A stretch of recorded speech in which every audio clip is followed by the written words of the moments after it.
Welcome back to the Purpose Works and Leaders Lounge.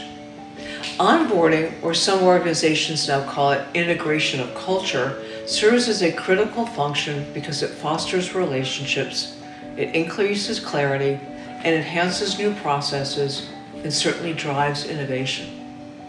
When done well, onboarding can boost talent engagement by up to 40%, providing the nourishment needed to create a real top-tier organization based on performance.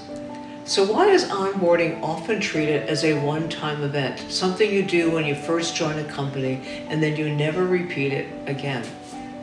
In reality, regular onboarding is a hidden superpower.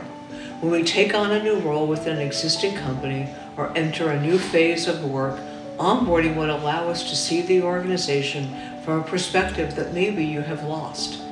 Fresh eyes bring clarity, helping us to kind of reorganize and recognize opportunities and inefficiencies that perhaps have gone unnoticed.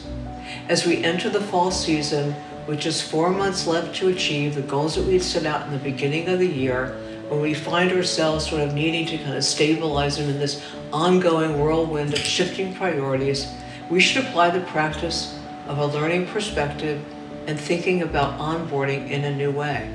This means seeing your environment not as you wish it to be, but as it truly is.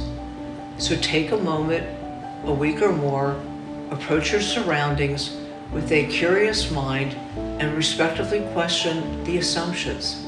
How are decisions made? Who's driving the direction? What are the values that we are guiding our choices? Learn by walking around. Observe how people feel and the interest that they have in the workplace. What patterns are you noticing? What tension is there, the motivation, even the room for improvement? Consider breaking it down. Is there an untapped issue and opportunity kind of lurking in plain sight? Are we truly customer-centric, or are we following the same old patterns as everybody else? Update your role in your professional profile. That's another way of onboarding. How would you describe your role today? How would you define your team's role?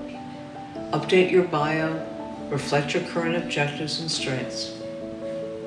Forms of leadership development pose an unremarkable impact, in fact, a 25% increase in organizational outcomes. So if you're truly new to your role, get on to onboarding.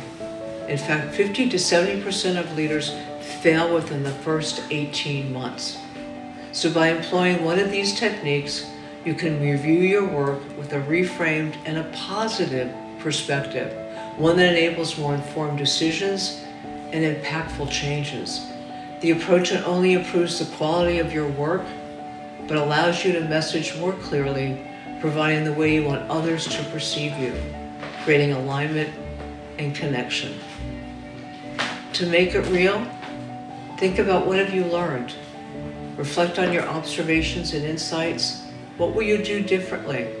And identify just one key action that you can take on based on your newfound perspective. One other way is, how can you help somebody else? How can you offer insights to a colleague? How can you mentor someone that you see could look for another point of view? Pursue that single idea with intention and focus and aim to accomplish it before the end of the year. Because in the end, onboarding is not just about new beginnings. It's a continuous practice of seeing the world with continuous fresh eyes. It helps you reframe your role, reassess your impact, and reimagine what's possible, not only in your professional life, but elsewhere as well. If you found this video of value, we certainly welcome your comments, and please share it with others.